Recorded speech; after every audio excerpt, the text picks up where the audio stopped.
बिस्मिल्लाहिर्रहमानिर्रहीम। अस्सलाम वालेकुम। आज हम पढ़ेंगे हाइपोथेसिस टेस्टिंग। इससे पहले हमने एस्टिमेशन पढ़ा था जो हमारे इन्फरेंशियल स्टैटिस्टिक्स का फर्स्ट पार्ट था, और आज से हम हाइपोथेसिस टेस्टिंग स्टार्ट कर रहे हैं। तो हाइपोथेसिस टेस्टिंग है क्या? हाइपोथेसिस आप सबको पता है कि हाइपोथेसिस हमारे साथ कोई क्लेम होता है। जिस तरह हमने बायोस्टैटिस्टिक में हाइपोथेसिस किया है या रिसर्च के अंदर हाइपोथेसिस किया है, तो कोई भी क्लेम किसी भी पैरामीटर के बारे में जो हमने टेस्ट नहीं किया है और रिसर्चर उसको फिर टेस्ट करेंगे, तो उसको हम हाइपोथेसिस कहते हैं। फॉर एग्जांपल, मैं आपको जनरल लैब से एक एग्जांपल दे दूं कि फॉर एग्जांपल ये जो बल्ब लैड बल्ब की जो मैन्युफैक्चरिंग इंडस्ट्री है, उनका कोई क्लेम है कि हम जो बल्ब बना रहे हैं इनकी मीन लाइफ या एवरेज लाइफ जो है ना वो 20,000 घंटे है। तो अब उनका क्लेम तो ये है कि ये 20,000 घंटे है, लेकिन ये पूरा वो अपनी बल्ब की जो पॉपुलेशन है उसकी बात कर रहे हैं। तो ये उनका क्लेम है। अब ये क्लेम जो है ना, इसको हाइपोथेसिस कहते हैं, और इसको फिर रिसर्चर जो है ना वो टेस्ट करेंगे कि आया ये क्लेम उनका ठीक है या गलत है। तो हाई एस्टिमेशन में और हाइपोथेसिस टेस्टिंग में जो फर्क है मेन, वो ये है कि एस्टिमेशन में हमें पॉपुलेशन पैरामीटर का कोई पता नहीं है, और उसको हम सैंपल स्टैटिस्टिक के थ्रू जो है ना हम एस्टिमेट करते हैं। सैंपल से हम स्टैटिस्टिक निकालते हैं और उसकी बेस पे फिर हम क्लेम करते हैं कि पॉपुलेशन का पैरामीटर भी इतना होगा।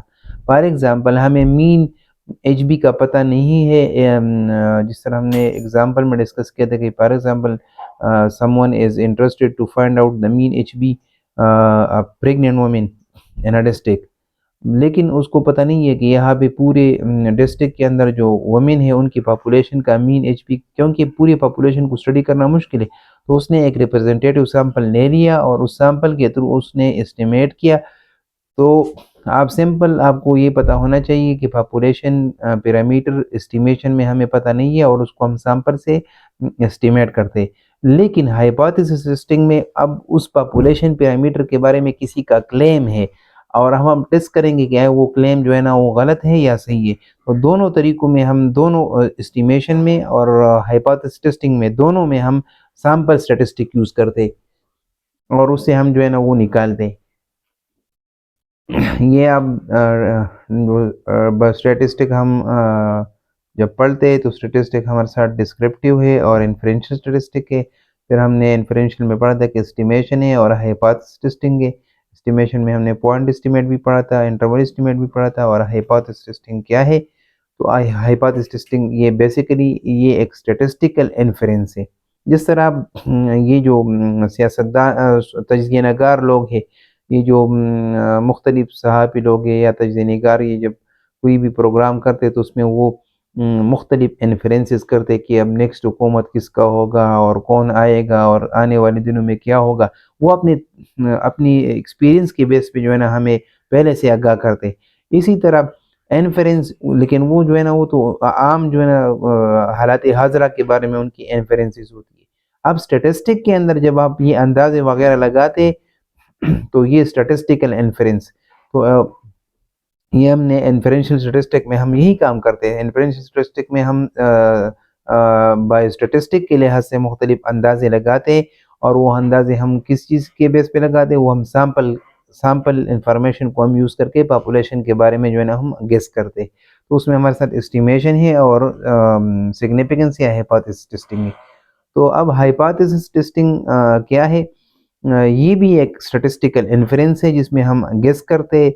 मैंने आपको बताया कि कोई भी क्लेम है और उस क्लेम को हम टेस्ट करेंगे। पॉपुलेशन पैरामीटर के बारे में किसी का कोई क्लेम है और उस क्लेम को हम टेस्ट करेंगे, और हम उसके लिए स्टडी सैंपल यूज़ करेंगे। तो ये आपको पता होना चाहिए कि फॉर एग्जांपल मेरे साथ ये एक पॉपुलेशन है, और इस पॉपुलेशन की जो ये एस्टिमेशन में हमें इस पॉपुलेशन पैरामीटर का पता नहीं था, ये अननोन था। तो हमने क्या किया, हमने इस पॉपुलेशन से एक सैंपल ले लिया और उस सैंपल से हमने स्टैटिस्टिक निकाला। फॉर एग्जांपल ये मेरे साथ मीन एचबी है। मीन एचबी का मुझे पूरे पॉपुलेशन का पता नहीं है, तो मैंने एक रिप्रेजेंटेटिव सैंपल ले लिया और उस रिप्रेजेंटेटिव सैंपल से मैंने एचबी निकाला। पॉइंट एस्टिमेट मैंने फॉर एग्जांपल निकाला 13 है, और अब मैं कहता हूँ कि मेरे साथ इस पॉपुलेशन का मीन जो है ना वो भी 13 होगा। तो ये एस्टिमेशन में ये होता है कि एस्टिमेशन में हमें पॉपुलेशन पैरामीटर का पता नहीं है और उसको हम सैंपल स्टैटिस्टिक्स से एस्टिमेट करते हैं। अब इन्फेरेंशियल स्टैटिस्टिक्स में क्या है, सॉरी हाइपोथेसिस टेस्टिंग में क्या है, तो ये this is the story of estimation. अब हाइपोथेसिस टेस्टिंग में ये है कि हाइपोथेसिस टेस्टिंग में वही पॉपुलेशन पैरामीटर, ये एक पॉपुलेशन है और ये इस पॉपुलेशन का पैरामीटर है और इसी के बारे में किसी ने क्लेम किया है कि फॉर एग्जांपल पॉपुलेशन का मीन एच बी वो है कि ये 14 है। अब ये किसी ने क्लेम किया है कि पॉपुलेशन का एच बी क्या है, 14 है। अब हम क्या करेंगे, हम एज ए रिसर्चर इस क्लेम को टेस्ट करेंगे कि आया ये क्लेम सही है या गलत है। तो अगेन हम इस पॉपुलेशन से जो है ना सैंपल लेंगे और उस सैंपल से हम स्टेटिस्टिक निकालेंगे और फॉर एग्जांपल वो स्टेटिस्टिक हमारे साथ पर 13 आ गया, तो फिर हम इस क्लेम को जो है ना हम रिजेक्ट करेंगे कि ये क्लेम जो है ना ये गलत है, क्योंकि मेरे साथ सैंपल के अंदर मीन जो है ना 13 आया और ये क्लेम था ये 14 था।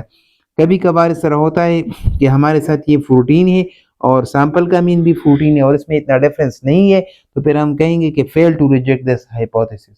तो सिंपल आप याद रख लें कि एस्टिमेशन में हमारे साथ अननोन पॉपुलेशन पैरामीटर को हम सैंपल स्टैटिस्टिक्स से एस्टिमेट करते हैं और हाइपोथेसिस टेस्टिंग में पॉपुलेशन पैरामीटर के बारे में किसी का कोई क्लेम है तो उस क्लेम को हम टेस्ट करते हैं कि आया वो क्लेम, और इस क्लेम को कि ये म्यू जो है ना वो 14 है, इस क्लेम को असल में क्या कहते हैं, इसको हाइपोथेसिस कहते हैं।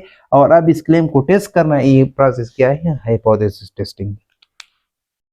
तो यहाँ पे लिखा है कि hypothesis testing allows us to use sample data. ये मैंने आपको बता दिया कि सैंपल हम इस पॉपुलेशन से लेंगे और ये टेस्ट जो उन्होंने क्लेम किया है कि मीन जो है ना वो 14 है, तो इस टेस्ट को जिसको हम हाइपोथेसिस कहते हैं उस क्लेम को हम जो है ना टेस्ट करेंगे। ये किसी पॉपुलेशन के बारे में ये टेस्ट था, जिस तरह मैंने आपको बताया कि प्रेग्नेंट वुमेन के बारे में है कि उनका mean H B for example 14 है। तो फिर हमने सैंपल ले लिया और उस सैंपल से हमने टेस्ट किया और हम फिर यही आखिर में बताएंगे कि आया ये सही बात है या गलत है, या ये जो मीन है ये इसके बराबर है या बराबर नहीं है। अच्छा, ये अब हाइपोथेसिस की एग्जांपल है। फॉर एग्जांपल एक ग्रुप ऑफ पेशेंट है जो कोई एंटीबायोटिक यूज कर रहे हैं। तो यूजुअली ये बिलीव किया जाता है कि जब हम एंटीबायोटिक यूज करते हैं तो एंटीबायोटिक की वजह से हमारा क्रिएटिनिन लेवल जो है ना वो थोड़ा सा चेंज हो सकता है, इफेक्ट हो सकता है। तो यहाँ पे उन्होंने हाइपोथेसिस बनाया है कि does mean creatinine level of a patients receiving a particular antibiotic is different from mean creatinine level of the general population. अब जनरल पॉपुलेशन जो कोई एंटीबायोटिक यूज नहीं कर रहा है और दूसरी साइड पे हमारे साथ पेशेंट का एक ग्रुप है जो एक एंटीबायोटिक यूज कर रहे हैं, तो ये जहन में आता है कि उनका जो एंटीबायोटिक की वजह से उनका क्रिएटिनिन लेवल जो है ना वो ज्यादा होगा। तो ये अब एक हाइपोथेसिस है कि जिसमें उन्होंने ये लिखा है कि इन पेशेंट्स का और आम पॉपुलेशन का क्रिएटिनिन लेवल एक दूसरे से चेंज है। इसी तरह ये एक दूसरा है कि does the nursing student spend more than 6 hour in library studying one statistic per week. तो ये एक दूसरा क्लेम है। अब इस क्लेम को फिर हम टेस्ट करेंगे और इस क्लेम के लिए फिर हम सैंपल लेंगे और उस सैंपल से हम इस क्लेम को टेस्ट करेंगे। अच्छा, what is test of hypothesis? At test whether a population parameter as less mark. मैंने आपको बता दिया कि हाइपोथेसिस टेस्टिंग में क्या है। मैंने इस पॉपुलेशन का जो म्यू है वो मुझे पता नहीं है, इसके बारे में कोई जो है ना क्लेम है। For example mean is equal to 14 mg per DC litre. अब ये कोई जो है ना क्लेम है किसी का, तो ये एक हाइपोथेसाइज वीडियो है क्योंकि ये किसी ने टेस्ट तो नहीं किया। अब हम ये हाइपोथेसिस टेस्टिंग के अंदर चेक करेंगे। कैसे चेक करेंगे कि इस पॉपुलेशन के बारे में क्लेम ये है। अब इसको हम टेस्ट करने के लिए सैंपल लेंगे, रैंडम सैंपल। उस रैंडम सैंपल से हम एक सैंपल स्टैटिस्टिक क्या है कि हम उस सैंपल के लिए मीन निकालेंगे। वो मीन हमने निकाला और उस मीन की रिजल्ट क्या है। फॉर एग्जांपल हमने निकाला कि ये 13 आ गया मीन। अब ये 13 जो आ गया, अब इस 13 के बेस पे हम अब अंदाजा लगाते हैं कि आया ये क्लेम जो है ना ये गलत है या सही है। तो इस प्रोसेस को क्या कहते हैं, हाइपोथेसिस टेस्टिंग। इसलिए यहाँ पे लिखा है कि हम ये टेस्ट करेंगे कि weather your calculated value from the sample is equal to this number or it is less than this number or it is greater than this number। तो यहाँ पे लिखा है कि greater than, less than or equal to this value। ये अब और example है हाइपोथेसिस की। हाइपोथेसिस के बारे में और क्लियर कट लिखा है कि हाइपोथेसिस एक बिलीफ है, a statement of belief used and the evaluation of a population parameter. ये किस चीज के बारे में, और पॉपुलेशन पैरामीटर की एग्जांपल, एक एग्जांपल क्या है, मीन। तो पॉपुलेशन पैरामीटर के बारे में कोई क्लेम है, उस क्लेम को क्या कहते हैं, हाइपोथेसिस कहते हैं। कोई बिलीफ है, उस बिलीफ को क्या कहते हैं, हाइपोथेसिस। फॉर एग्जांपल आप यहाँ पे देखिए, फ्रीक्वेंट यूजर ऑफ नारकोटिक्स, जो लोग नारकोटिक यूज करते हैं, they have a mean anger expression score higher than for non user. अब ये एक हाइपोथेसिस है और उसमें ये लिखा है, क्लेम ये है कि जो लोग नारकोटिक यूज करते हैं तो नॉन यूजर से उनका गुस्सा ज्यादा होता है, उनका एंगर एक्सप्रेशन स्कोर ज्यादा है। ये एक हाइपोथेसिस है। इसी तरह यहाँ पे लिखा है कि अ cardiologist claimed that men between the age 40 to 60 years who have had a myocardial infarction have mean serum cholesterol level different from the general population। अब different का मतलब ये आपको बता रहे हैं हाइपोथेसिस के असल में कुछ टाइप्स है। वो टाइप्स इस एग्जांपल के अंदर शो है, लेकिन आगे मैं आपको समझाऊंगा कि क्या। तो इस एग्जांपल के अंदर लिखा है कि जनरल पॉपुलेशन का और जिन लोगों को माइकार्डियल इन्फार्क्शन होता है, इन दोनों का mean serum creatinine level mean serum cholesterol level एक दूसरे से चेंज है। अब ये एक दूसरा है, ये किसने क्लेम किया है, एक कार्डियोलॉजिस्ट ने। इसी तरह थर्ड हाइपोथेसिस में ये है कि the mean balance score to assess muscle function. Muscle function के लिए जो बैलेंस स्कोर है वो रूमेटॉइड आर्थराइटिस के पेशेंट में और ऑस्टियोआर्थराइटिस के पेशेंट में एक जैसा नहीं है। और यहाँ पे इस क्लेम के अंदर है कि रूमेटॉइड आर्थराइटिस का जो बैलेंस स्कोर है वो कम है ऑस्टियोआर्थराइटिस से। तो ये क्लेम है, ये सारे क्लेम है और इन क्लेम्स को फिर हम इन सब को हम कहते हैं हाइपोथेसिस और उसको फिर हम टेस्ट करते हैं। अच्छा, अब ये भी आपको पता होना चाहिए टाइप्स ऑफ हाइपोथेसिस, कि हाइपोथेसिस हमारे साथ या तो जिसके मुख्तलिफ टाइप्स है। अब यहाँ पे एक नल हाइपोथेसिस और एक अल्टरनेट हाइपोथेसिस, एक ये इसके डिवीजन है। तो नल हाइपोथेसिस क्या है, नल हाइपोथेसिस कोई भी क्लेम पॉपुलेशन पैरामीटर के बारे में कि ये फॉर एग्जांपल मीन के बारे में कोई क्लेम है कि mean is equal to this value, और ये वैल्यू जो है ना ये कंफर्म नहीं है, कोई हाइपोथेसाइज वैल्यू है। फॉर एग्जांपल मैंने आपको बता दिया कि किसी ने क्लेम किया है कि mean H B is equal to 14। अब ये एक हाइपोथेसाइज वैल्यू है, तो इसके बारे में जो क्लेम है ये इसको हम कहते हैं नल हाइपोथेसिस।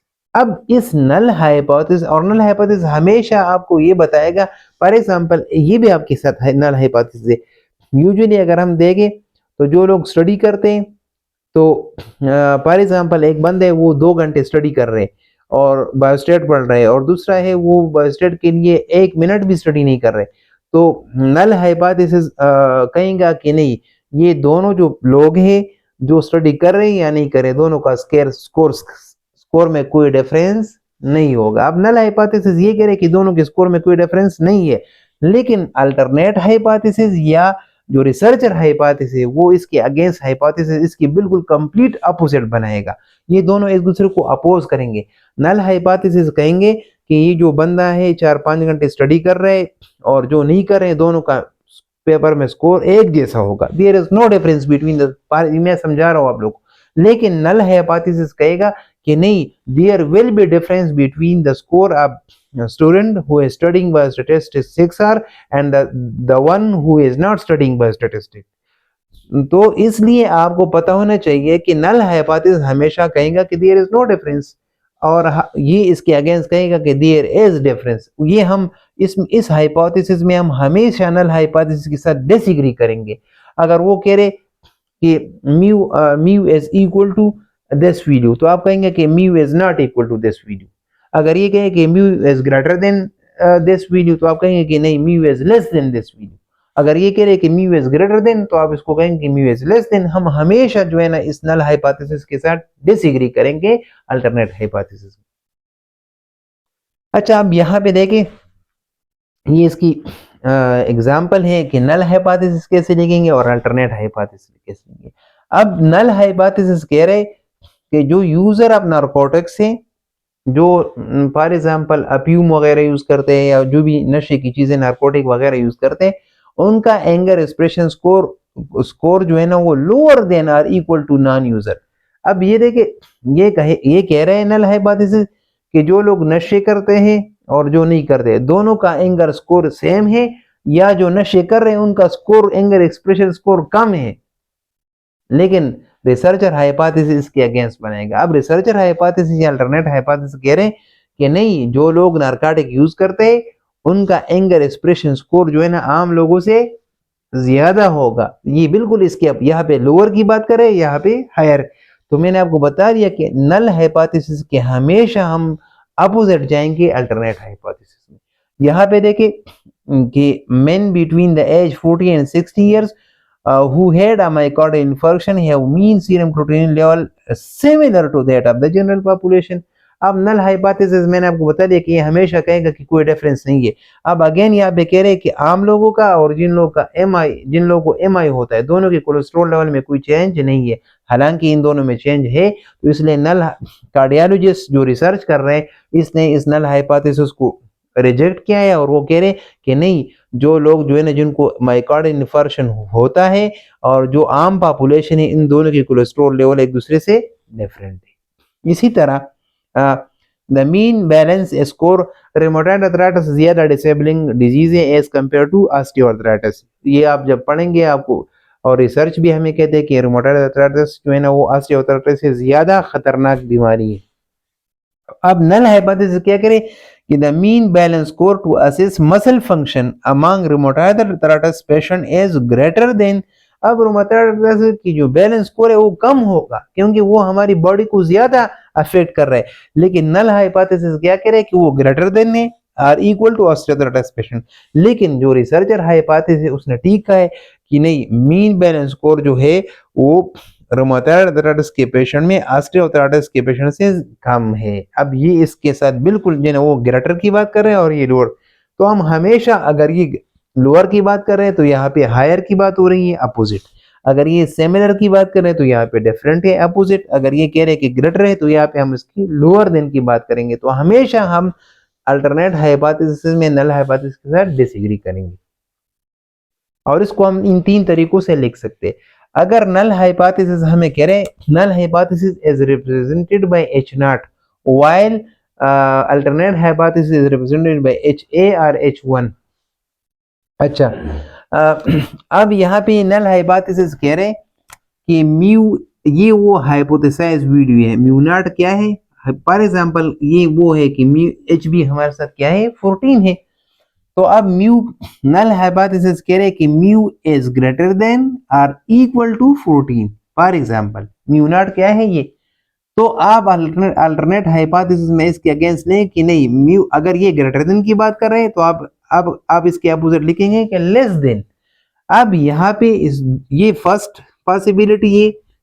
सेकंड पॉसिबिलिटी ये है कि अगर नल हाइपोथेसिस कह रहे हैं कि म्यू इज लेस देन 14, तो आप इसके अल्टरनेट हाइपोथेसिस लिखें कि म्यू इज ग्रेटर देन 14। और लास्ट वन जो है ना वो ये है कि अगर नल हाइपोथेसिस कह रहे हैं कि mu is equal to 14, H not mu not मैंने कहा ना कि ये हमारे साथ 14 है, तो अगर नल हाइपोथेसिस कह रहे हैं कि म्यू इज इक्वल टू 14, तो आप अल्टरनेट हाइपोथेसिस में इसके अगेंस्ट लिखेंगे कि mu is not equal to 14, mu is not equal to 14।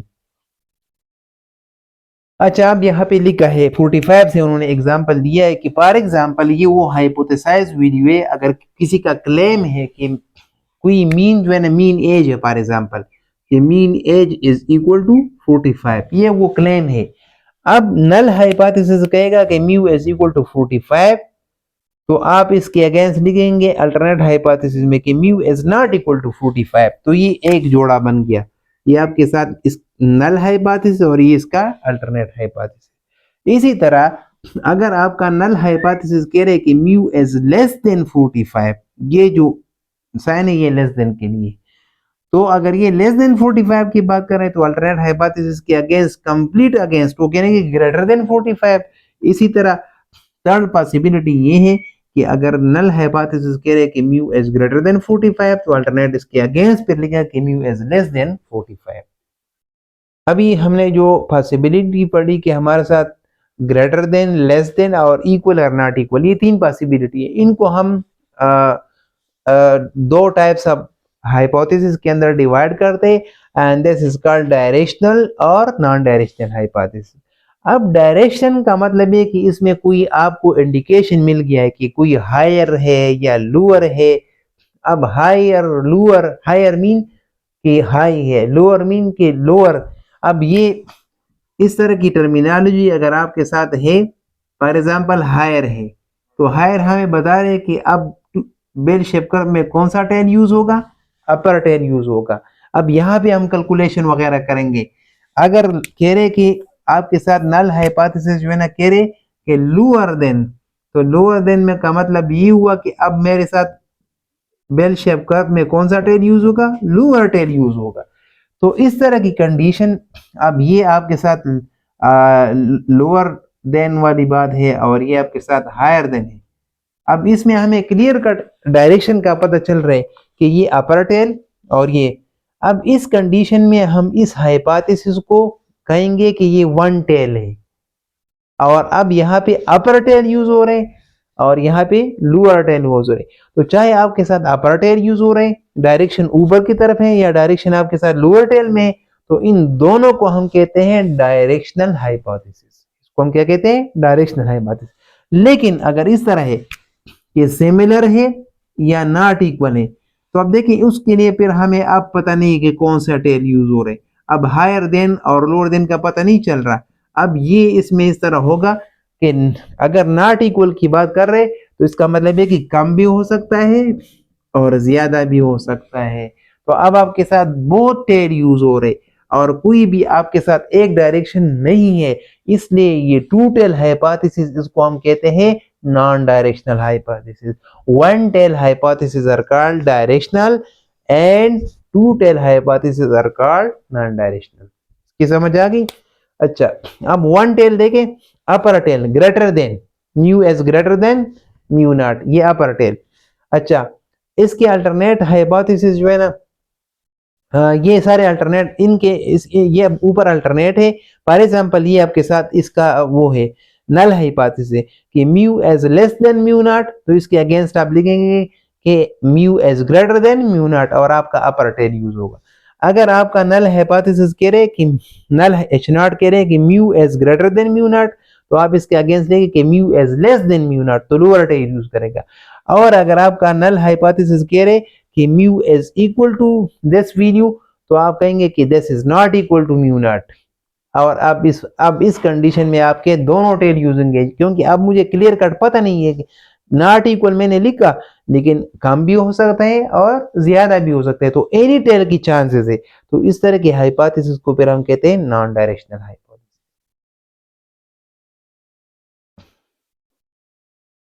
अच्छा, अब हाइपोथेसिस टेस्टिंग, इसमें आज हम जो पढ़ेंगे वो है जेड टेस्ट। कौन सा टेस्ट है? Z test. और जो जेड टेस्ट हम पढ़ेंगे तो इसमें याद रख लें, इसके लिए एजम्पशन जो है ना, कुछ एजम्पशन है। हर एक टेस्ट जब हम अप्लाई करेंगे बायोस्टैटिस्टिक के अंदर, तो उस टेस्ट के लिए कुछ एजम्पशन होनी चाहिए। वो एजम्पशन होती है, वो एजम्पशन हमें पता होना चाहिए। और वो एजम्पशन ये है, जब आप जेड टेस्ट यूज करेंगे उसके लिए एजम्पशन ये कि नंबर एक, आप जो सैंपल लेंगे वो सैंपल आपका randomly selected from the population. और हमने सैम्पलिंग टेक्निक्स में पढ़ा था कि रैंडम सिलेक्शन या जो सैंपल रैंडम सैम्पलिंग होगा, या आपके साथ स्ट्रेटिफाइड रैंडम सैंपल होगा, या सिस्टेमेटिक रैंडम सैम्पलिंग होगा, या क्लस्टर सैम्पलिंग होगी। लेकिन वो आप सैंपल आपके साथ क्या होगा, रैंडम से, मतलब नॉन प्रोबेबिलिटी सैंपल जो है ना वो नहीं होगा, प्रोबेबिलिटी या रैंडम सैम्पलिंग आपका होना चाहिए, एक ही।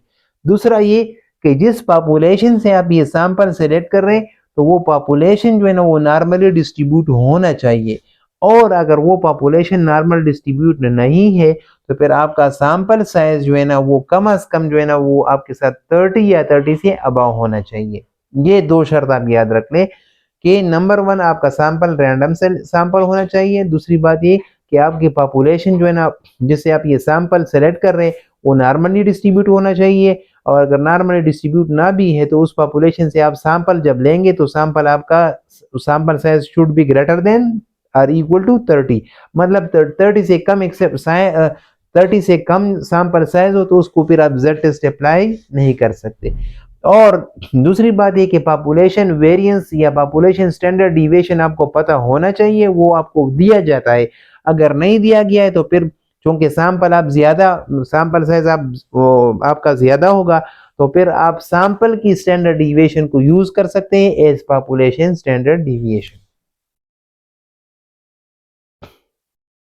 अच्छा, अब इसकी कुछ स्टेप्स हैं, ये स्टेप्स आपको पता होना चाहिए। इसमें ये हाइपोथेसिस टेस्टिंग जो भी टेस्ट आप अप्लाई करेंगे, चाहे अभी आज के बाद जो हम जितनी भी टेस्ट पढ़ेंगे, चाहे वो आपके साथ जेड टेस्ट है, टी टेस्ट है, काय स्क्वायर टेस्ट है और कोई भी टेस्ट है, तो हर एक टेस्ट के अंदर आपके साथ जो मेन स्टेप्स है वो सेम है, और वो 5 स्टेप्स है वो आपको पता होना चाहिए। स्टेप नंबर 1 में क्या है कि आप आपने नल स्टेटमेंट ऑफ हाइपोथेसिस, आप सिनेरियो को देखेंगे, जो क्वेश्चन आपको दी जाती है उस सिनेरियो से आप अपना नल हाइपोथेसिस और अल्टरनेट हाइपोथेसिस निकालेंगे।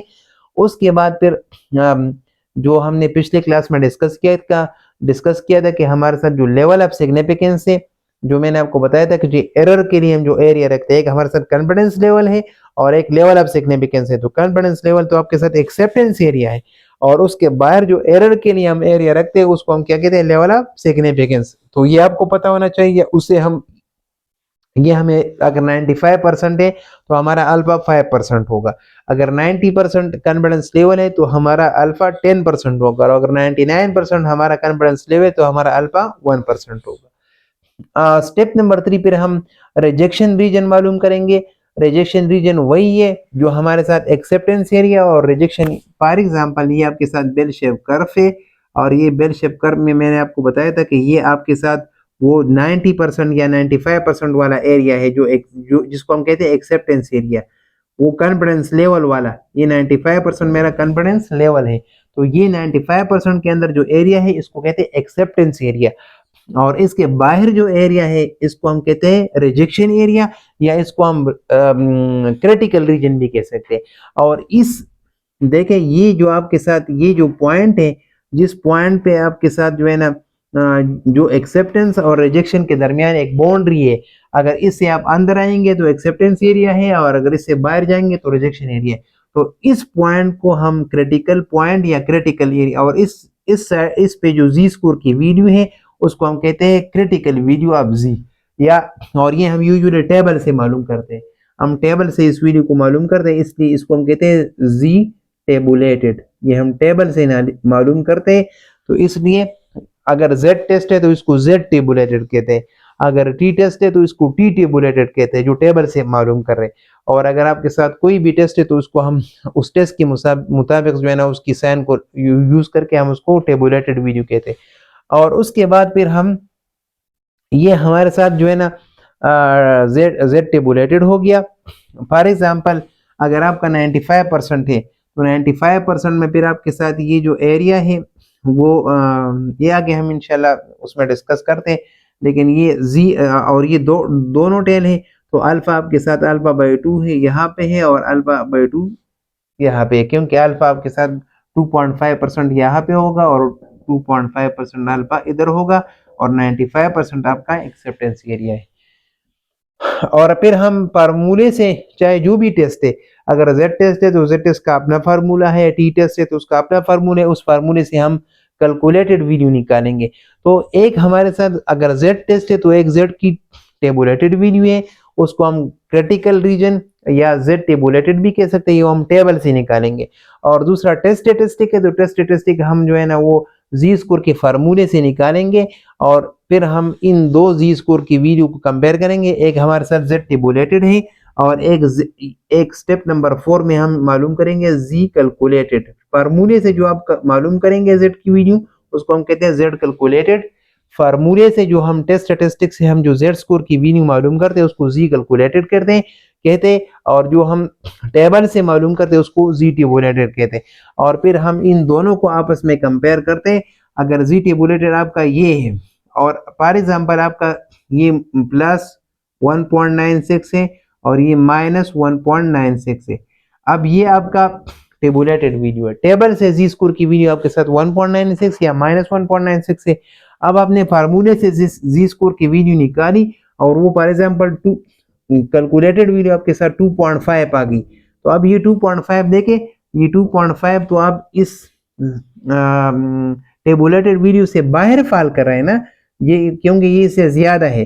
तो प्लस 2.5 कहाँ पे फॉल कर रहे हैं? आपके साथ रिजेक्शन एरिया में फॉल कर रहे हैं। तो हम इस कंडीशन में जब हमारे साथ ये कैलकुलेटेड वीडियो टेबुलेटेड वीडियो की बियॉन्ड रिजेक्शन एरिया में फॉल कर रहे हैं तो हम कहेंगे कि we will reject the null hypothesis in favour of alternate hypothesis. अब हम नल हाइपोथेसिस को रिजेक्ट करेंगे और हम कहेंगे कि ये नल हाइपोथेसिस गलत है और हमारा अल्टरनेट हाइपोथेसिस ठीक है।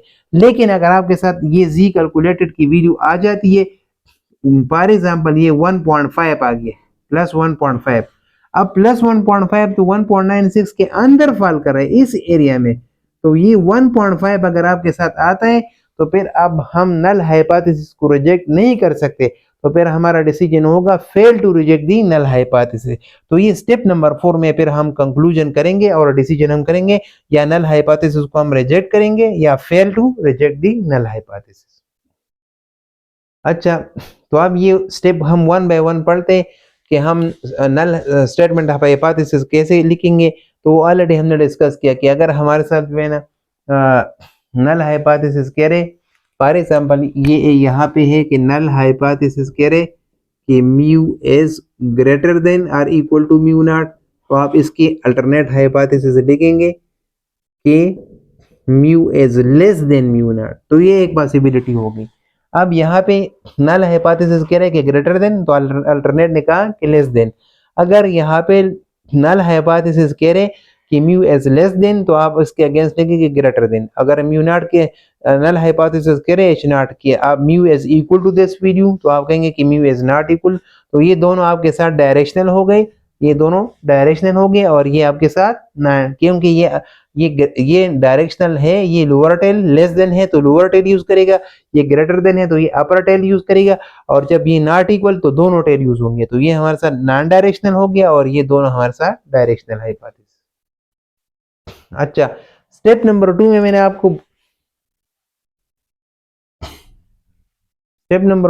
आप लोगों को बता दिया कि स्टेप नंबर 2 में हम जब भी हम बायोस्टैटिस्टिक के अंदर कोई भी टेस्ट करेंगे, कोई भी हम टेस्ट अप्लाई कर रहे हैं, तो उससे पहले हम अपना लेवल ऑफ सिग्निफिकेंस लिखेंगे कि मेरा लेवल ऑफ सिग्निफिकेंस जो है ना वो 5% है, या ये आपके साथ जो है ना 10% है, या आपके साथ ये 1% है। यह डिपेंड करता है आपके कॉन्फिडेंस लेवल पे कि अगर आपका कॉन्फिडेंस लेवल जो है ना वो आपका फॉर एग्जांपल 95% है तो आपका अल्फा कितना होगा 5%। अगर आपका कॉन्फिडेंस लेवल 90% है तो आपका अल्फा जो है ना वो 10% होगा, और अगर आपका कॉन्फिडेंस लेवल 99% है तो आपका अल्फा होगा 1%। ये हम डिसाइड करेंगे। और इस स्टेप नंबर 2 में हम ये भी डिसाइड करेंगे और दूसरी बात हम ये डिसाइड करेंगे कि हमारा हाइपोथेसिस जो है ना ये 1 टेल है या 2 टेल्ड है, ये भी हम डिसाइड करेंगे।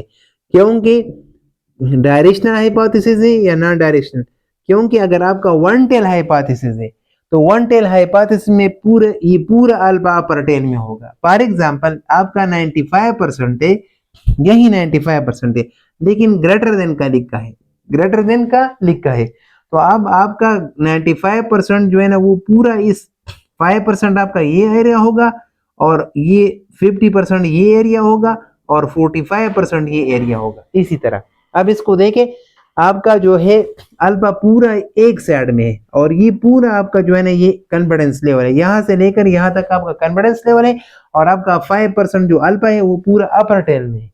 अब यहाँ पे आप जी स्कोर की वैल्यू निकालेंगे तो वो एक वैल्यू होगी, लेकिन अगर आपके साथ यही 5% है और ये 5% आपके साथ टू टेल हाइपोथेसिस है, तो टू टेल हाइपोथेसिस में आप देखें ये जो टेबल से हम वैल्यू निकाल देना इसको कहते हैं क्रिटिकल वैल्यू या टेबुलेटेड वैल्यू।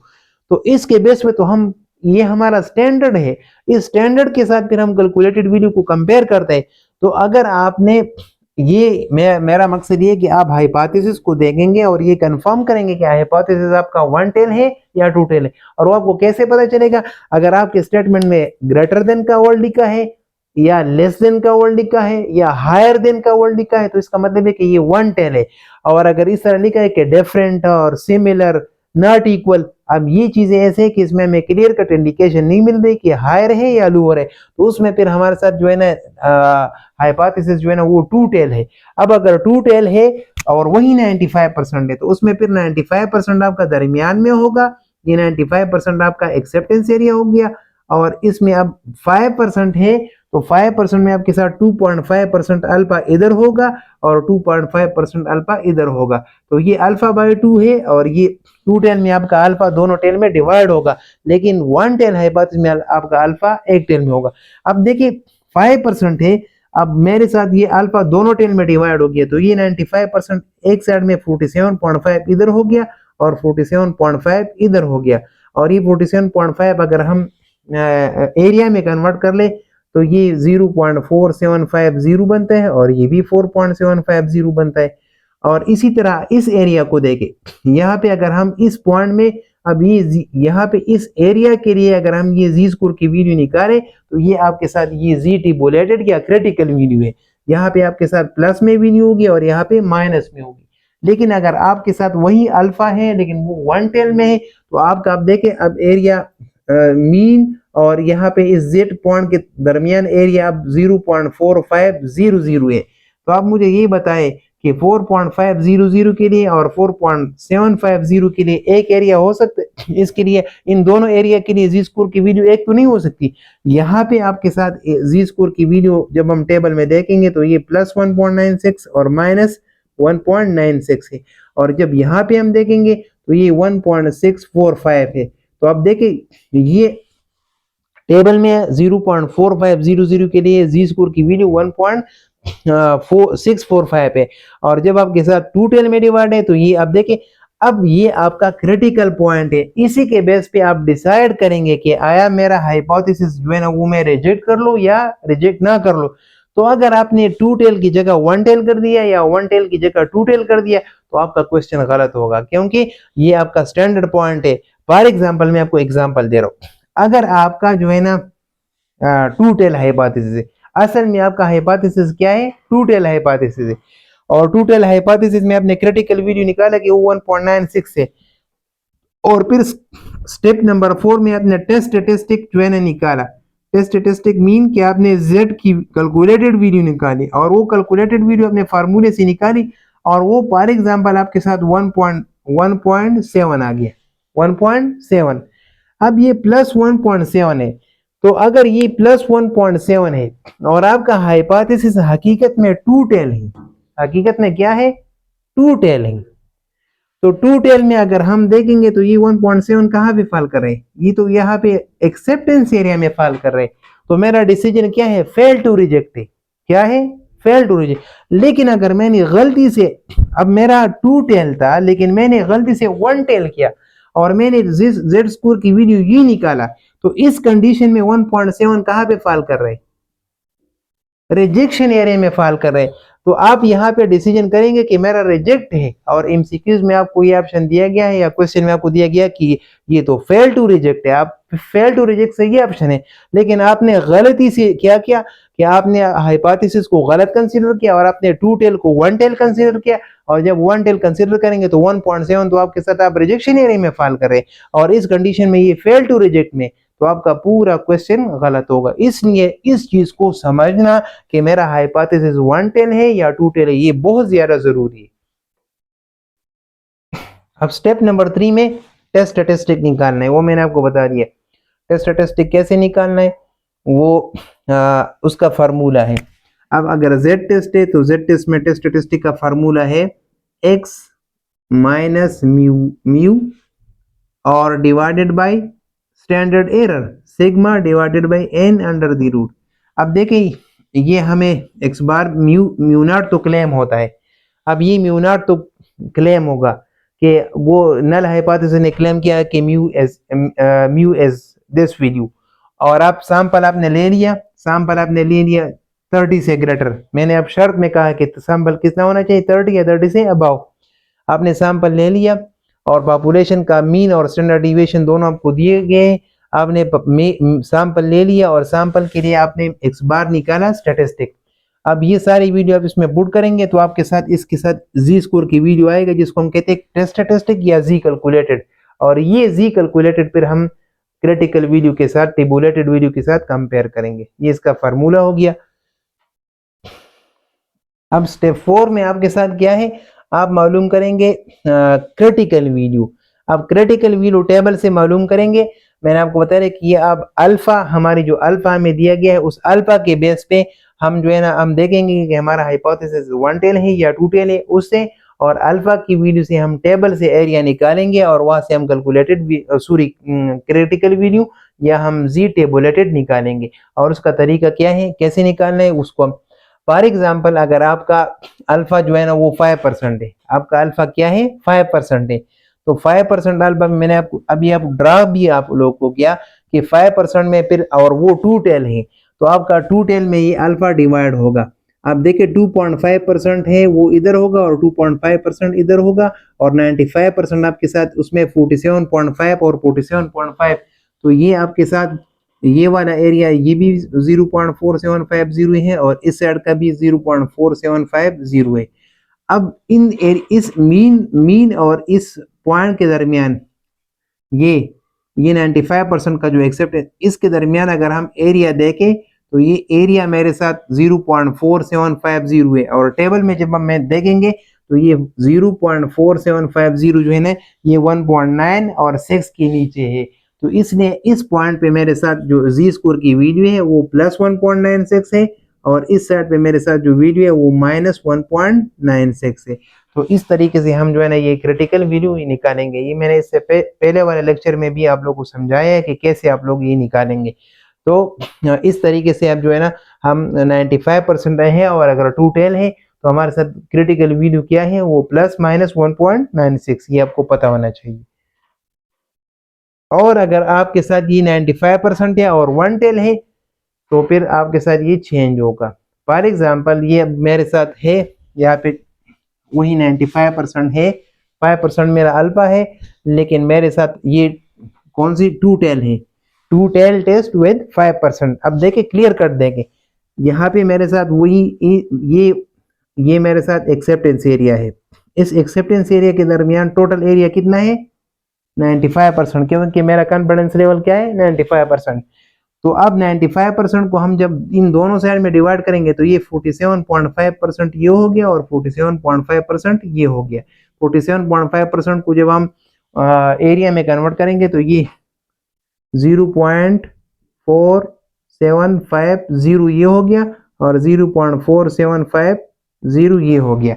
अब टेबल में जब हम ये एरिया देखेंगे कि क्योंकि ये मीन है और ये वही जी कैलकुलेटेड है, क्या सॉरी जी टेबुलेटेड है, लेकिन ये प्लस साइड में है और ये माइनस साइड में। अब टेबल में आप देखेंगे तो टेबल से आपको पता चल जाएगा।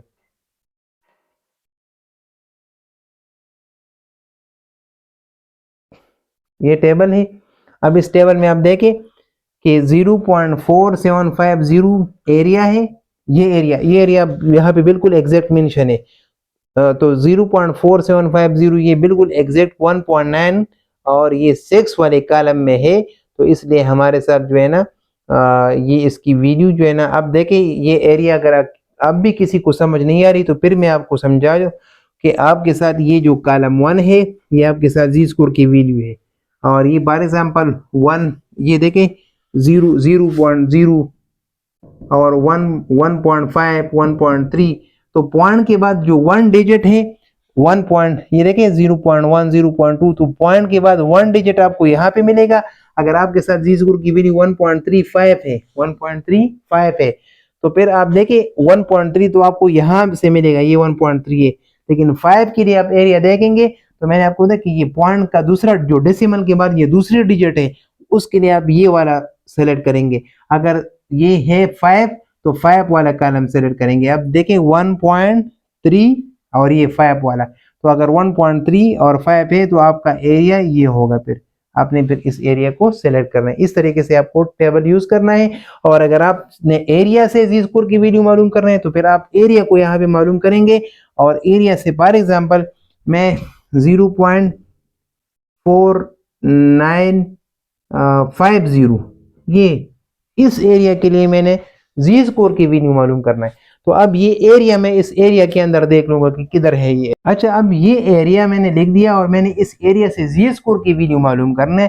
तो ये एरिया में इन एरिया के अंदर ये सारा एरिया है। मैंने आपको बताया कि ये टॉप पे ये जो रो है ये, और ये टॉप फर्स्ट वाला कॉलम, ये दोनों जी स्क्वायर के लिए, बाकी ये सब एरिया है। तो अब ये 0.4950 अगर मैं देखो तो ये यहाँ पे एग्जैक्ट नहीं है, लेकिन ये देखे ये मेरे साथ एक वीडियो है, ये 0.4949 है, तो 0.4949 टेबल में मौजूद है। तो ये तो इससे एक वैल्यू कम है। और यहाँ पे ये दूसरी वैल्यू है, वो है 0.4951, तो ये वाला वैल्यू एक कम है और ये वाला वैल्यू एक ज्यादा है।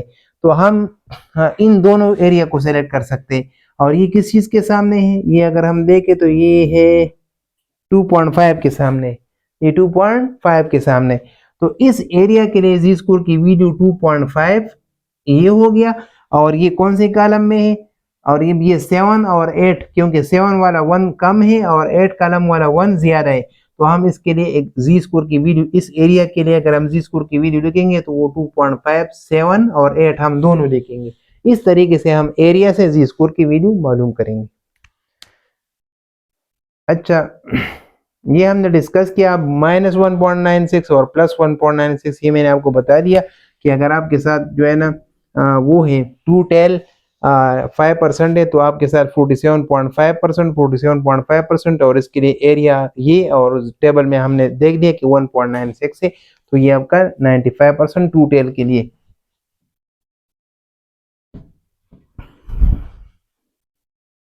अगर आपका 99% 1 टेल है कॉन्फिडेंस लेवल, तो अल्फा 1% हो गया। उसमें फिर आपके साथ देखें ये मेरे साथ कॉन्फिडेंस लेवल 99% हो गया। और अगर एरिया में मैं बात कर लूंगा तो 0 कॉन्फिडेंस कोएफिशिएंट है और ये कॉन्फिडेंस लेवल है। मैंने आपको बता दिया कि अगर परसेंटेज में तो कॉन्फिडेंस लेवल कहते हैं, अगर परसेंटेज के बगैर है तो उसको आप कहते हैं कॉन्फिडेंस कोएफिशिएंट। और अल्फा 1% और 0.01 बगैर परसेंटेज की। और अल्फा बाय 2, जब अल्फा बाय 2 है, 2 टेल है, तो 2 टेल में अब ये 1% डिवाइड होगा ना, तो 1% को अगर हम डिवाइड करेंगे तो 1% क्या है, 0.5% ये होगा, 0.5% और 0.5% ये होगा। अब 0.5% को जब परसेंटेज से निकालेंगे तो 100 पे डिवाइड करेंगे ना, तो जब 100 पे डिवाइड करेंगे तो इससे वैल्यू आएगा 0.005। 0 पॉइंट ये एरिया है, 0.005 एरिया इधर है और 0.005 एरिया इधर है। और 99% अगर हम 2 साइड पे डिवाइड कर ले तो 49.5 ये हो गया और 49.5% ये हो गया। अब 49.5% को जब हम एरिया में लिखेंगे तो ये 0.4 परसेंटेज से निकालेंगे तो ये 0.4950 ये हो गया और 4.905 ये हो गया। अब ये मैंने टेबल में देख दिया कि ये हमारे साथ टेबल में मैंने अभी अब देख लिया कि वो 2.5 और ये एग्जैक्ट मेरे साथ 0.4950 टेबल में मौजूद नहीं है, लेकिन वहां पे टेबल में एक वीडियो है 0.4949 था और दूसरी वीडियो जो है ना वो 0.49 और 51 था। और ये आपके साथ 7 वाले कॉलम में था, 0.07 वाली कॉलम में, और ये 0.08 वाली कॉलम में, और ये वीडियो हमारे साथ यहाँ पे 2.5 के बिल्कुल सामने है। तो 2.5 और 7 कॉलम वाला 1 कम है और 8 कॉलम वाला 1 ज्यादा है। तो हम एग्जैक्ट अगर लिखेंगे तो हम जी स्क्वायर की वीडियो इस एरिया के लिए लिखेंगे कि ये मेरे साथ 2.5 7 8 है। और अगर हम 8 को देखें तो ये 8 जब ज़्यादा है इसको आप ख़त्म करेंगे, तो 8 को जब ख़त्म करेंगे तो ये 8 जब 5 से ज़्यादा है तो आप इसको भी ऐड कर सकते हैं। तो इसलिए ये 2.58 भी आप लिख सकते हैं, 2.58 प्लस और माइनस। अब अगर आपके साथ ये 5% है लेकिन राइट टेल है, right tail mean one tail, या राइट टेल है या लेफ्ट टेल है, इसमें कोई डिफरेंस नहीं होता, दोनों एक जैसा है। तो अगर आपके साथ ये वन टेल है तो वन टेल में आप देखिए अल्फा पूरा आपके साथ वन टेल में है और 95% यहाँ ये क्रिटिकल रीजन से लेकर आखिर तक की पूरा एरिया 95% है और 5% इस अपर टेल में है। तो ये 5% हो गया जो रिजेक्शन एरिया है, और 95% में 45%, क्योंकि एक साइड का एरिया तो 50% है, तो 50% में से 45 मीन से लेकर यहाँ तक हो गया और 5% ये हो गया, ये 50%, और इस साइड का पूरा कितना हो गया, वो भी 50%। तो ये देखे मेरे साथ 50% एक साइड और 45% यहाँ तक, ये 95% मेरा कॉन्फिडेंस लेवल हो गया और ये 5% मेरा लेवल ऑफ सिग्निफिकेंस है। अब यहाँ पे मैंने जब देख लिया तो 45 को जब मैं परसेंटेज से निकालूंगा एरिया में तो ये 0.4500 बनते हैं। अब देखे 0.4500 के लिए आप एरिया देख ले, तो ये मैंने आपको बताया भी, लेकिन अगर आप चेक करना चाहते हैं तो आप चेक कर ले। हाँ, तो ये अगर अब इस तरह है कि अगर आपके साथ 5% है और 5% आपके साथ वन टेल में है तो ये 5% हो गया, ये 45% हो गया और ये आपके साथ 50% हो गया। तो अब यहाँ से लेकर यहाँ तक जो एरिया है मीन से लेकर इस क्रिटिकल पॉइंट तक वो है 0.4500। तो अब इसमें ये एरिया आप देख ले 0.45, अब 0.45 इसमें नहीं है क्योंकि ये 0.4, इस वीडियो को अगर हम देखें तो ये 0.4495 है, 5 कम है, और ये देखिए ये 0.4505, ये 5 ज्यादा है। तो एग्जैक्ट मेरे साथ ये 0.45 नहीं है, तो ये दोनों मैं सेलेक्ट कर सकता हूँ। अब इन दोनों को हम देखेंगे, ये वाले एरिया, ये एक ये हो गया, एक ये। अब ये कौन से कॉलम में है, ये 1.6 के बिल्कुल सामने, 1.6 के सामने है। तो हमारा जी स्कोर का वैल्यू अब इस पॉइंट में 1.6 तो हो गया, प्लस 1.6, और ये 4 कॉलम का वाला, 4 कॉलम में ये 5 कम है और 5 वाले कॉलम में ये 5 ज्यादा है। तो इसलिए इस कंडीशन में ये दोनों एक जैसे हैं, तो हम लिखेंगे दोनों वीडियो, हम लिखेंगे, हम दोनों को जो है ना कंसिडर करेंगे, तो 1.645। अब देखे अगर आपका 95% है और वन टेल है तो आपके साथ ये 1.645 आएगा, और अगर आपका 95% है और टू टेल है तो इससे पहले हमने डिस्कस किया कि वो कितना होगा, वो 1.96। तो इतना डिफरेंस आ रहा है कि अगर आपने गलती से जो है ना 95% वन टेल को टू टेल किया या टू टेल को वन टेल किया तो 1.96 और 1.64 में कितना फर्क है, आपका पूरा क्वेश्चन गलत हो सकता है। अच्छा, राइट टेल का अब हो गया कि 1.64 और 5 भी हम इसके साथ लिख सकते हैं। अगर आप किसी ने नहीं लिखा तो कोई बात नहीं, लेकिन ये 1.645 आप लिख सकते हैं। अब इसी तरह अगर वही 5% है लेकिन लेफ्ट टेल है तो फिर भी वही सेम एरिया है, तो आपके साथ अगेन, लेकिन अब पहले प्लस 1.645 था, अब माइनस, क्योंकि नेगेटिव लेफ्ट टेल है तो अब वही एरिया है 0 और उसके लिए माइनस 1.645 आप लिख सकते हैं। अच्छा, अब 5%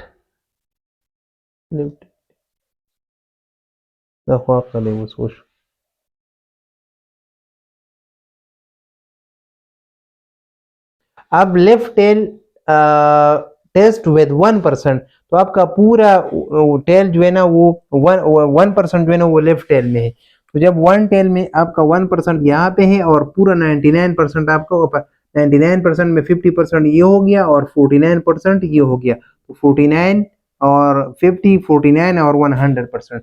तो अब यहाँ पे आपके साथ जो एरिया है वो है 0.4900। तो आप टेबल के अंदर जब देखेंगे तो टेबल में हमारे साथ जो है ना 4.900 के लिए जी स्कोर की वैल्यू -2.33 है। अगर आपके साथ यही क्वेश्चन है लेकिन आपके साथ राइट टेल है तो राइट टेल में आपके साथ 1% यहाँ पे होगा और ये आपके साथ 49% यहाँ पे होगा और आपके साथ 50% इधर होगा। तो फिर आपके साथ यहाँ पे -2.33 है और यहाँ पे आपके साथ इस अगर राइट टेल है तो राइट टेल में फिर आपके साथ ये इधर प्लस 2.33 होगा, बाकी कोई डिफरेंस इसमें नहीं है। और ये अब इस टेबल के अंदर वो वैल्यू जो हमने प्रैक्टिस किया वो समराइज है। अगर आपका अल्फा जो है ना वो 90% आपका कॉन्फिडेंस लेवल है, तो आपका ये 0.10 आपका, और जी अल्फा आपका 1.28 है 90% में। अब ये 90% में हमने नहीं किया। अगर वो आपके साथ 95% जी अल्फा बाई 2 है, 5% है, एक टेल में जब 5% है तो हमने निकाला ना प्लस माइनस 1.645। और अगर आपके साथ टेल में हमारे साथ जो है ना 0.05 है, लेकिन वो दोनों टेल एक टेल में अगर है तो ये वैल्यू होगी, और अगर 2 टेल में डिवाइड है तो प्लस माइनस 1.96 हमने निकाला। इस तरह अगर 1% है और दोनों जो है ना हमारे साथ 1 टेल में है, तो 1% 1 टेल में, चाहे वो लेफ्ट टेल है या राइट टेल है, तो 2.33 या 32। लेकिन अगर वो दोनों टेल में डिवाइड है तो फिर प्लस माइनस 2.578, हम टेबल से हमने 2.578 निकाला, लेकिन यहाँ पे ये टेबल के अंदर थोड़ा सा इसको कम कर दिया गया। ये 2.575 भी हम लिख सकते हैं और ये 2.58 भी हम लिख सकते हैं। अच्छा, तो ये हमने पूरा डिटेल से पढ़ा कि हम क्रिटिकल वैल्यू कैसे निकालेंगे, 1 टेल के लिए 1%, लेफ्ट टेल, राइट टेल, सब हमने हर एक किस्म की प्रैक्टिस पे किया। अब हम आखिरी जब आपने क्रिटिकल वैल्यू भी निकाला और आपने कैलकुलेटेड वैल्यू भी निकाला, आपने टेबुलेटेड वैल्यू भी निकाला टेबल से और आपने कैलकुलेटेड भी निकाला, तो फाइनल स्टेप आपका क्या है, कंक्लूजन है। फिर आपने इन दोनों को कंपेयर करना है एक दूसरे के साथ।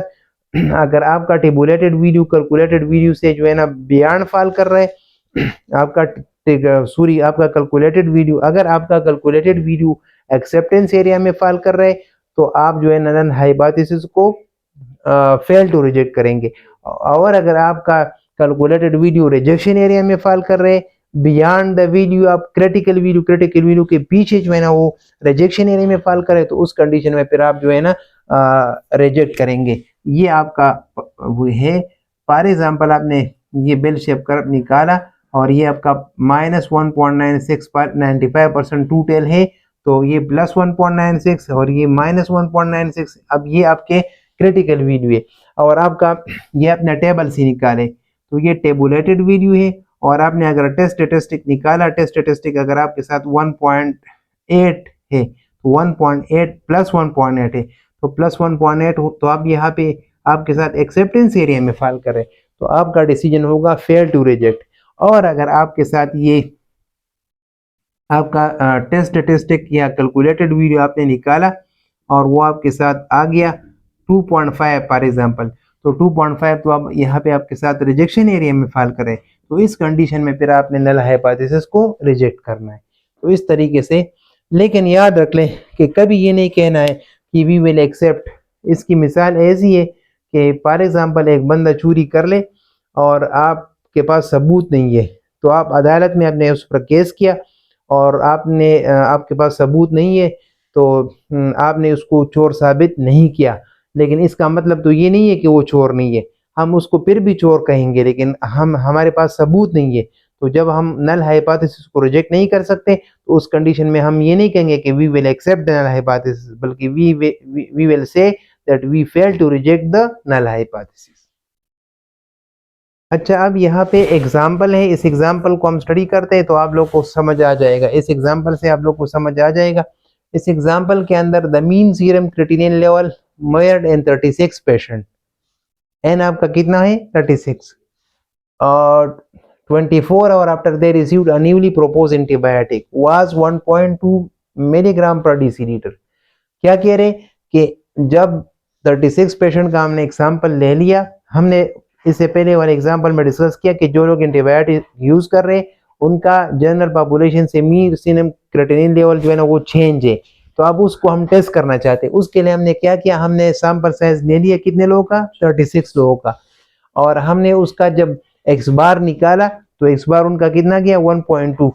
लेकिन जब हमने जनरल पॉपुलेशन का देख लिया तो जनरल पॉपुलेशन का मीन सीरम क्रिएटिनिन लेवल कितना है, वो 1 है, with standard deviation of 0.4।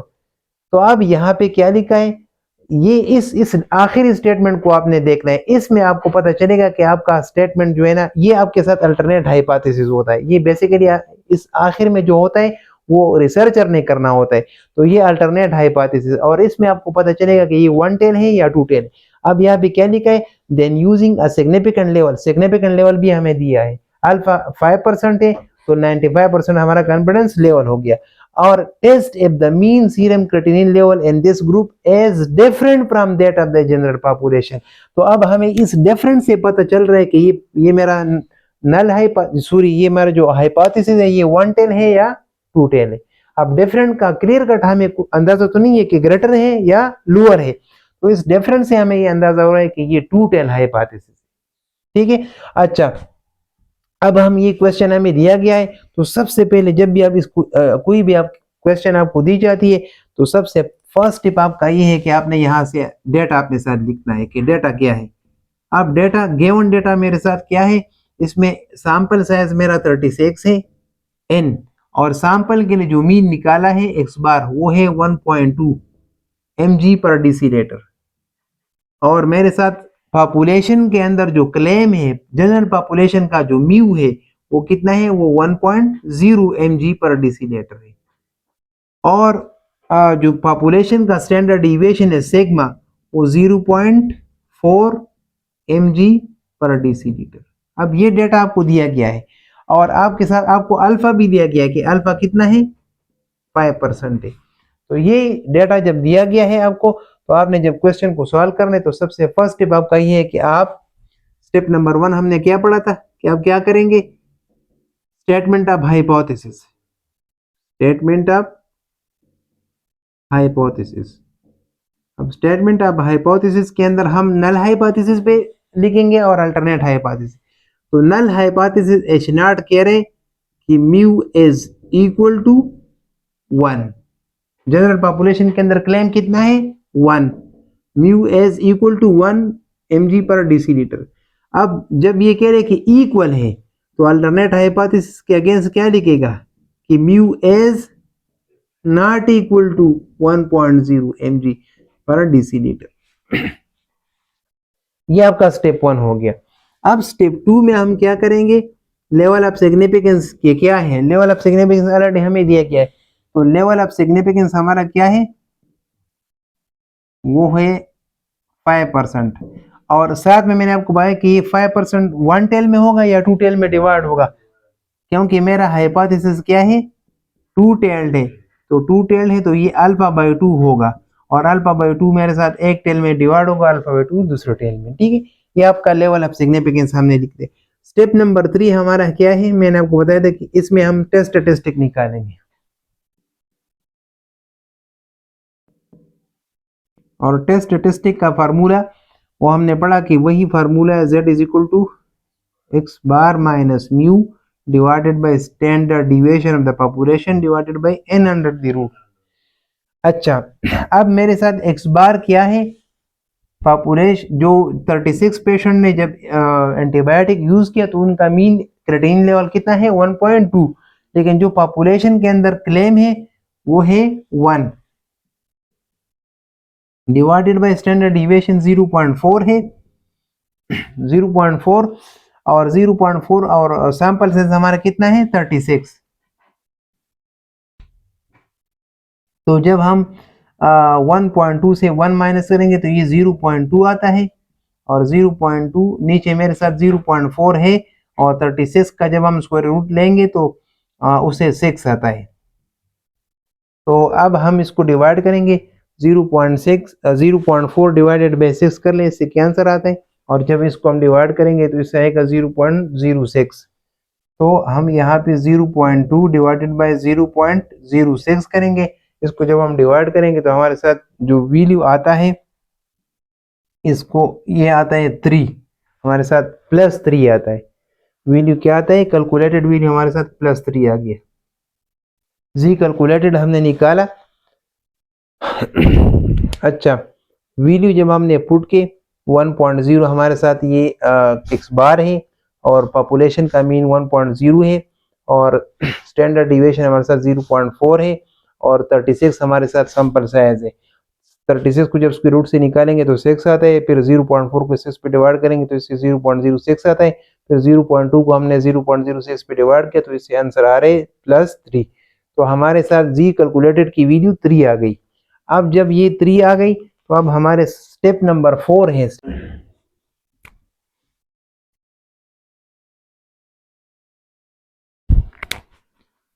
Step number 4 में हम जी टेबुलेटेड मालूम करेंगे या क्रिटिकल वैल्यू, जिसको हम कहते हैं क्रिटिकल वैल्यू या क्रिटिकल वैल्यू। अब उस क्रिटिकल वैल्यू के लिए हम क्या करेंगे, हम वही बेल शेप कर्व ड्रा करेंगे और हमारा 95% है और 2 टेल है, तो 95% 2 टेल में हमारे साथ ये 95% एरिया ये हो गया और अल्फा जी अल्फा बाय 2 हमारे साथ जो है वो 2.5 इधर है और 2.5 इधर है। अब इस एरिया को जब हम दो साइड पे डिवाइड करेंगे तो वही 47.5% और इसको जब हम निकालेंगे तो ये 0 परसेंटेज से निकालेंगे तो 0.4750 आता है और 4750। और अब हमने बार बार देख लिया कि इसके लिए हमारे साथ टेबल में वैल्यू प्लस 1.96 है और यहाँ पे माइनस 1.96 है। तो अभी हमने ये कल टेबुलेटेड जी की टेबुलेटेड वैल्यू हमने मालूम की और वो जी टेबुलेटेड जो है ना वो स्टेप नंबर 4 में हमने मालूम किया वो है 1.96 और माइनस 1.96। अब हमने स्टेप नंबर 3 में जो कैलकुलेटेड वैल्यू मालूम की है वो अब यहाँ पे हम लिखेंगे, क्योंकि वो +3 है और +3 तो वो प्लस 1.96 से ज्यादा है और वो यहाँ पे रिजेक्शन एरिया में ये +3 फॉल करेगा। तो आप स्टेप ये हमने यहाँ पे लिख दिया। अब हमारा आखिरी स्टेप जो है स्टेप नंबर 5 वो है डिसीजन, और स्टेप नंबर 5 में हम ये डिसीजन करेंगे as the value of test statistic falls in the rejection area,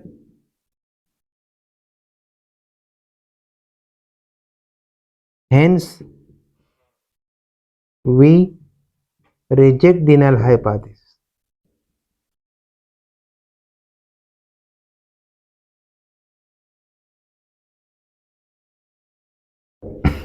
अच्छा, अब स्टेप नंबर 5 में जब हमने ये सब कुछ कंप्लीट किया, हमें पता चला कि 3 हमारे साथ रिजेक्शन एरिया में फॉल कर रहे हैं, तो हमने यहाँ पे स्टेप नंबर 5 में लिखा कि as the value of test statistic falls in the rejection area hence we reject the null hypothesis. और अब हम एंड वी कंक्लूड, हम इस तरह भी लिख सकते हैं, and we conclude that the serum creatinine level of patient receiving antibiotic is different from the that of general population।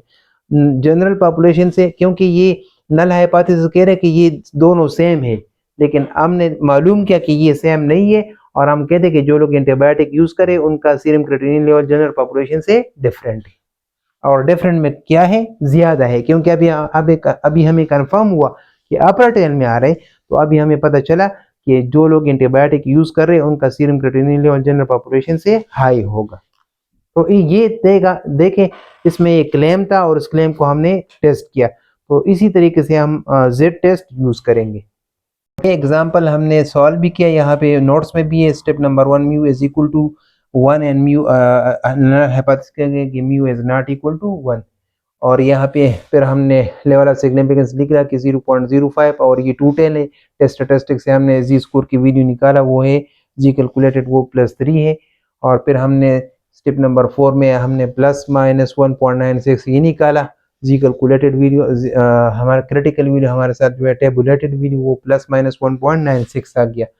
अब हमने यहाँ पे लिख दिया कि 1.96 माइनस 1.96 और कैलकुलेटेड वैल्यू हमारे साथ यहाँ पे रिजेक्शन एरिया में फॉल कर रहे हैं, तो हमारा डिसीजन ये है कि the calculated value of the test statistic falls in the rejection area, so we are rejecting our null hypothesis at alpha 0.05% level of significance, and we have enough evidence to conclude that the mean serum creatinine level in population of patient receiving antibiotic is different from that of the general population। ये हमने discuss किया। इसी तरह एक दूसरा example है, इसी example के अंदर 20 सैंपल साइज जो है ना वो 30 पे हॉस्पिटलाइज पेशेंट है और उन 30 पेशेंट के लिए हमने जो एक्स बार निकाला वो 50 सेकंड है। लेकिन जनरल पॉपुलेशन का जो एपीडीटी की टाइम है वो है 53 सेकंड और स्टैंडर्ड डिविएशन उनका 7 है और 5% हमें लेवल सिग्निफिकेंस दिया है। और आप यहाँ पे अगेन जो है ना वो लिखा है कि test at the mean APDT and this group as different from the general population. अच्छा आप देखें जनरल पॉपुलेशन के अंदर क्लेम किया है कि एपीडीटी लेवल कितना है 53 second with standard deviation of 7, तो ये आपका म्यू हो गया और ये सिग्मा हो गया और अल्फा आपको 5% दिया गया है। और अब पेशेंट आपको ये कहा गया कि आप ये टेस्ट कर ले कि ये जो हॉस्पिटलाइज पेशेंट है इनका जनरल पॉपुलेशन से एपीडीटी लेवल चेंज है या चेंज नहीं है। तो इसके लिए हमने क्या किया 30 पेशेंट का हमने सैंपल ले लिया, एन कितना है 30 और उसके लिए जब हमने एक्स बार निकाला तो वो 50 सेकंड है। तो अब हम इसको सॉल्व करेंगे अगेन वही स्टेप से। यहाँ पे डिफरेंट का लिखा है, क्या डिफरेंट जब लिखा है तो अगेन ये हमारे साथ टू टेल हाइपोथेसिस हो गई ऐसी। अब म्यू एज इक्वल टू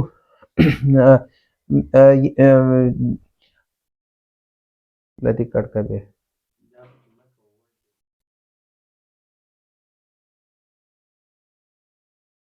अब अगेन वही स्टेप से नल हाइपोथेसिस कह रहे हैं कि mu is equal to 53, alternate कह रहे हैं कि ये नॉट इक्वल टू 53। स्टेप 2 में हमने लेवल ऑफ सिग्निफिकेंस स्टैटिस्टिक हमने निकाला, उससे हमारे साथ -2.35 आ गया और फिर हमने क्रिटिकल वैल्यू निकाला, वो अगेन हमारे साथ ±1.965 आ रहा है क्योंकि ये टू टेल 95% वही है। तो ये अगेन हमारे साथ वही 1.96 आ गया। फिर हमने जब 1.96 यहाँ पे लिखा तो अब हमारे साथ ये जो क्रिटिकल वैल्यू वो तो -1.96 है, लेकिन कैलकुलेटेड वैल्यू हमारे साथ -2.35 है और -2.535 हमारे साथ यहाँ पे लोअर टेल में रिजेक्शन एरिया में फॉल कर रहे हैं। तो हम कहेंगे कि हमारे साथ जो नल हाइपोथेसिस है वो गलत है और हम उसको रिजेक्ट करेंगे, कंक्लूड हम करेंगे, यहाँ पे वो कंक्लूजन है। ठीक है। अच्छा ये एक और एग्जांपल है।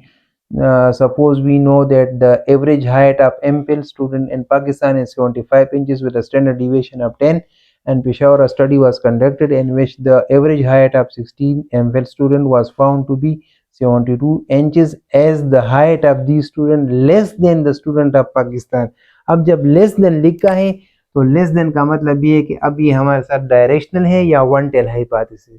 तो इसको जब हम सॉल्व करेंगे तो सबसे पहले आप डेटा लिखेंगे, आपने सर डेटा लिख लें। यहाँ पे हमारा सर डेटा क्या है, सब ये जनरल पॉपुलेशन का है, ऑल जनरल स्टूडेंट की हमें जो है ना हाइट दिया है म्यू, कि म्यू कितना है 75 इंचेस है और विद स्टैंडर्ड डिविएशन सिग्मा हमें दिया गया वो है 10 इंचेस। और यहाँ पे सैंपल ले लिया है कितने लोगों का 60 एन सैंपल साइज हमें दिया है 16 का और 16 लोगों के लिए जब एक्स बार निकाला है हाइट वो कितना है वो 72 इंचेस है। और अब देखिए ये 72 इंचेस मीन पॉपुलेशन से कितना ये कम है ना, तो इसलिए उन्होंने यहाँ पे लिखे कि आप टेस्ट कर ले कि आपके साथ ये पाकिस्तानी ये जो स्टूडेंट है इनका जो है ना आपके सैंपल्स का जो है वो मीन से लेस है। तो जब लेस है तो हमारे साथ जो है ना ये वन टेल हाइपोथेसिस है। अब ये हो गया तो अब इसके लिए जब हम मालूम करेंगे अल्फा अगर आपको दिया गया है, अब यहाँ पे statement of the hypothesis one tail और टू टेल, तो इससे तो आपको पता चल गया कि ये कौन सी टेल है। इस लेस देन से हमें पता चल रहा है कि ये वन टेल हाइपोथेसिस है, वन टेल हाइपोथेसिस। और फॉर एग्जांपल हम यहाँ पे अल्फा 5%, ये याद रखिएगा क्वेश्चन में आपको अल्फा नहीं दिया गया है तो अल्फा आप अपनी तरफ से कितना ले सकते हैं 5%, बाय डिफॉल्ट हम कितना लेंगे 5%। अब इस क्वेश्चन को सॉल्व करेंगे तो अगेन वही स्टेप्स आपके साथ। स्टेप नंबर 1 में म्यू आप लिखेंगे कि म्यू इज इक्वल टू, अब देखिए अब वन टेल है तो वो लिखेंगे कि म्यू इज इक्वल और greater than 75, mu is equal और ग्रेटर देन 75, ये आपका H0 हो गया। और H1 में आप या HA में आप लिखेंगे कि म्यू इज लेस देन 75, क्योंकि यहाँ पे मुझे कहा कि ये लेस देन है तो लेस देन के लिए फिर हम हमारा अल्टरनेट हाइपोथेसिस ये हो गया। और फिर हमने ये स्टेप 1 हो गया। स्टेप 2 में हमने क्रिटिकल सॉरी अल्फा लिखना है, अल्फा हमारा कितना है 0.05 है और वन टेल है, क्योंकि अब मेरे साथ लेस देन का है, तो लेस देन का मतलब है कि 1 टेल है। स्टेप नंबर 3 में टेस्ट स्टैटिस्टिक है और टेस्ट स्टैटिस्टिक आपने निकालना है उस फार्मूले से, और वो फार्मूला है z is equal to X bar minus mu divided by standard deviation divided by n under the root. तो आप इसको कर लें, 72 माइनस 75 डिवाइडेड बाई s आपके साथ क्या है 10, और सैंपल साइज कितना है वो है 16। तो 16 को जब हम इसे निकालेंगे तो इससे क्या आंसर आ रहे हैं, ये माइनस कर ले, 72 माइनस 3 आ रहे ऊपर, और नीचे हमारे साथ 10, और 16 को जब हम निकालेंगे तो ये 4 बन जाता है। तो अब 10 को जब हम 4 पे डिवाइड करेंगे तो इसे 2.5 आता है, 2.5 आता है, और माइनस 3 को 2.5 पे डिवाइड कर ले कि क्या आंसर आ रहे हैं, माइनस 3 डिवाइडेड बाई 2.5,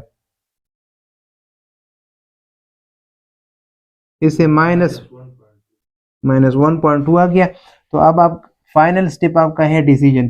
अब जब आप डिसीजन करेंगे तो लोअर टेल में आप जो है ना यहाँ पे क्रिटिकल वैल्यू जो है ना आपके साथ इस कंडीशन में स्टेप नंबर 4 जो है ना वो क्रिटिकल वैल्यू है। तो क्रिटिकल वैल्यू अब 5% मेरा पूरा लोअर टेल में 95 ये हो गया, तो 95 में 45 ये हो गया और 50 ये हो गया, और इसमें हमने लिखा कि इसमें माइनस 1.645 बनता है, और अब यहाँ पे माइनस ये क्रिटिकल वैल्यू है, और ये मेरे साथ माइनस 1.2 है, तो माइनस 1.2 तो मेरे साथ एक्सेप्टेंस एरिया में आ रहा है। तो यहाँ पे इस कंडीशन में हम हमारा डिसीजन क्या होगा, step number 5 fail to reject होगा, fail to reject the null hypothesis, क्योंकि ये हमारे साथ एक्सेप्टेंस एरिया में फॉल कर रहे हैं। इसके साथ आप लोग का ये लेक्चर खत्म हो गया।